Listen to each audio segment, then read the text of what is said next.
Preface.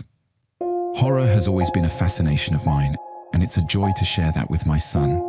This collection of stories is a testament to our mutual love of the genre. So turn off the lights, grab a blanket, and prepare yourself for a journey into the unknown.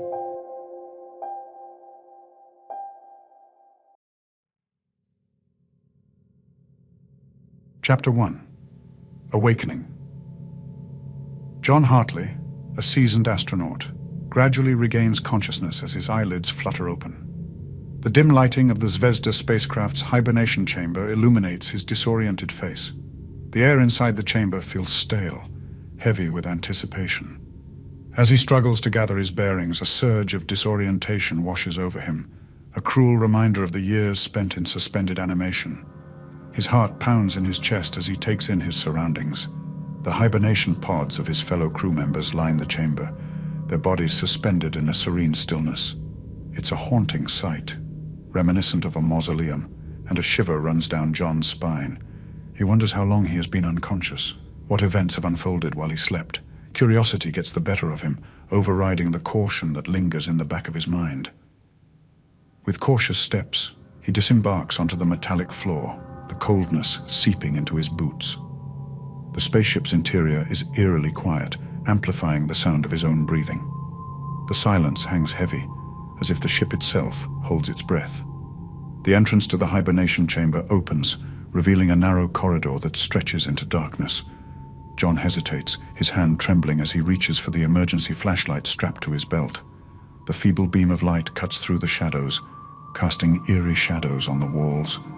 He ventures forth, his footsteps echoing against the metallic floor. Each step reverberates in the empty corridors, amplifying the sense of solitude and isolation.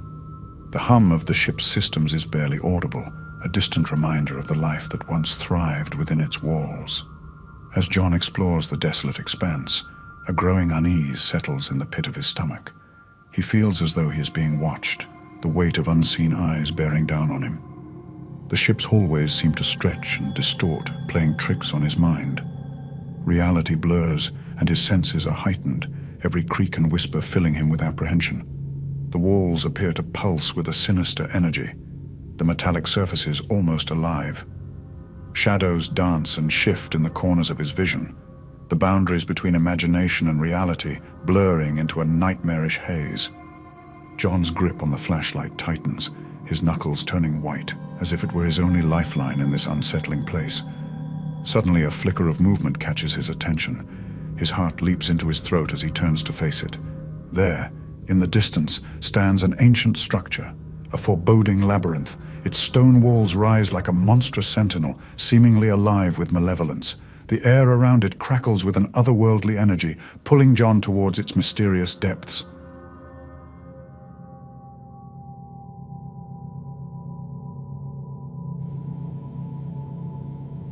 Chapter 2. The Labyrinth. Driven by a mixture of excitement and trepidation, he approaches the labyrinth. The entrance beckons him forward, its dark maw a gateway to the unknown. It is a treacherous path, but John cannot resist the allure of discovery, of unraveling the enigma that awaits within. With each step into the labyrinth, the air grows heavy, suffocating him with a sense of foreboding. The twisting corridors play tricks on his mind, distorting his perception of time and space.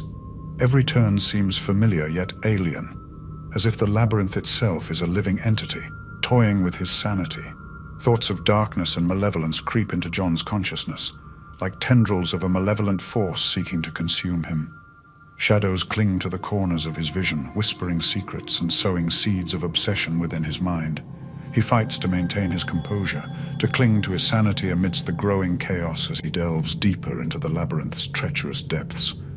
The oppressive atmosphere presses against his skin, making it difficult to breathe.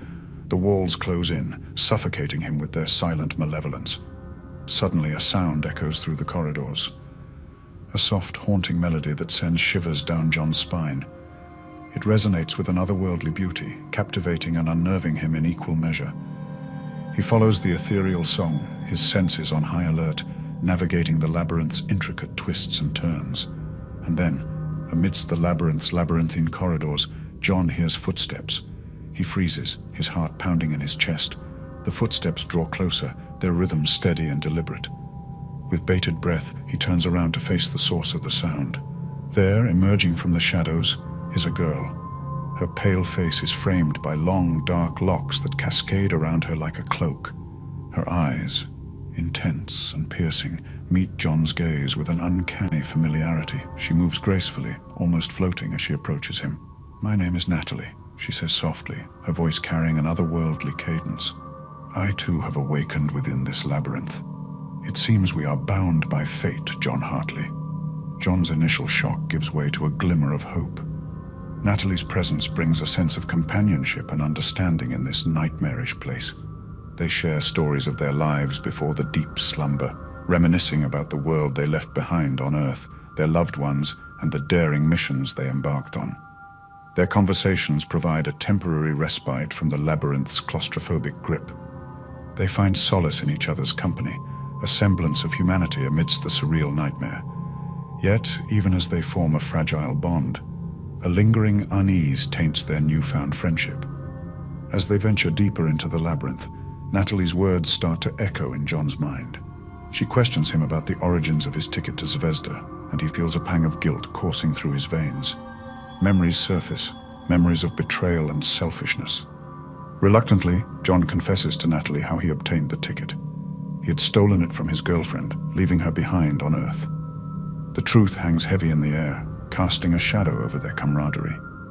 Natalie's gaze becomes intense, her eyes revealing a depth of knowledge that unnerves John. "John, do you remember?"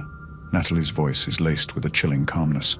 "Those without a ticket were condemned to stay on Earth, facing the impending doom of an asteroid collision." The realization hits John like a tidal wave.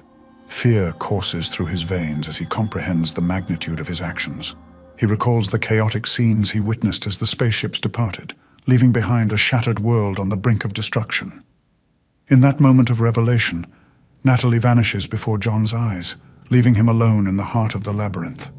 The air thickens with a foul stench, and the ground beneath his feet begins to writhe with grotesque shapes that resemble tormented human figures.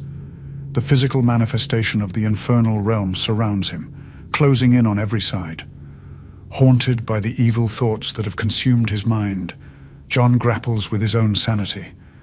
Desperation fuels his determination to escape this hellish place, but his efforts only intensify the malevolent influence seeping into his soul. Every step he takes, the walls of the labyrinth close in, threatening to swallow him whole.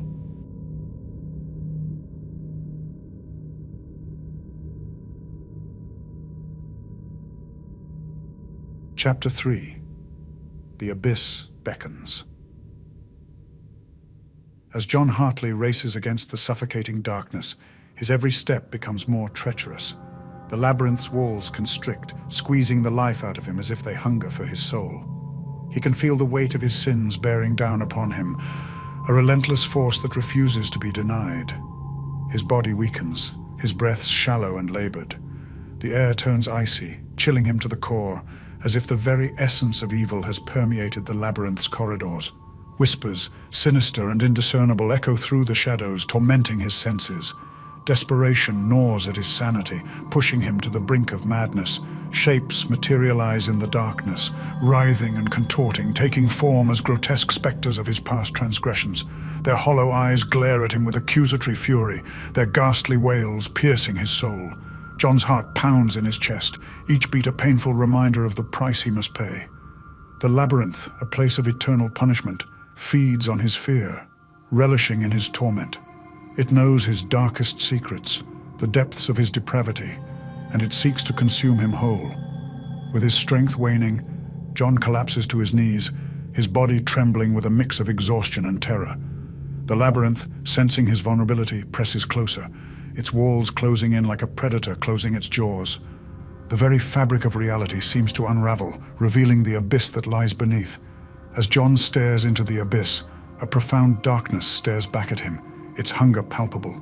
Shadows dance and writhe, beckoning him to surrender, to embrace his damnation. He teeters on the precipice of oblivion, his life teetering on the edge of an unfathomable abyss. In his final moments, John's screams of anguish and despair echo through the labyrinth, swallowed by its unforgiving depths. The darkness claims him, consuming his soul. as the labyrinth claims yet another victim.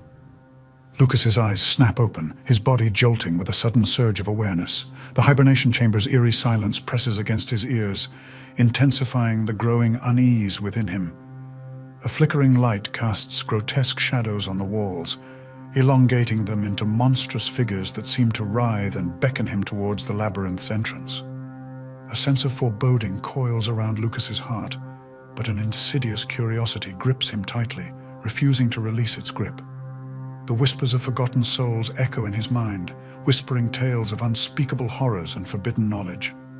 A chilling breath grazes his neck, raising the hairs on his arms, as if the labyrinth itself yearns for his presence, craving his descent into its nightmarish depths. Driven by a maddening desire to uncover the labyrinth's secrets, Lucas steps forward, his trembling hand reaching out to touch the ancient stone walls. A surge of malevolence courses through his veins, filling him with a blend of trepidation and anticipation.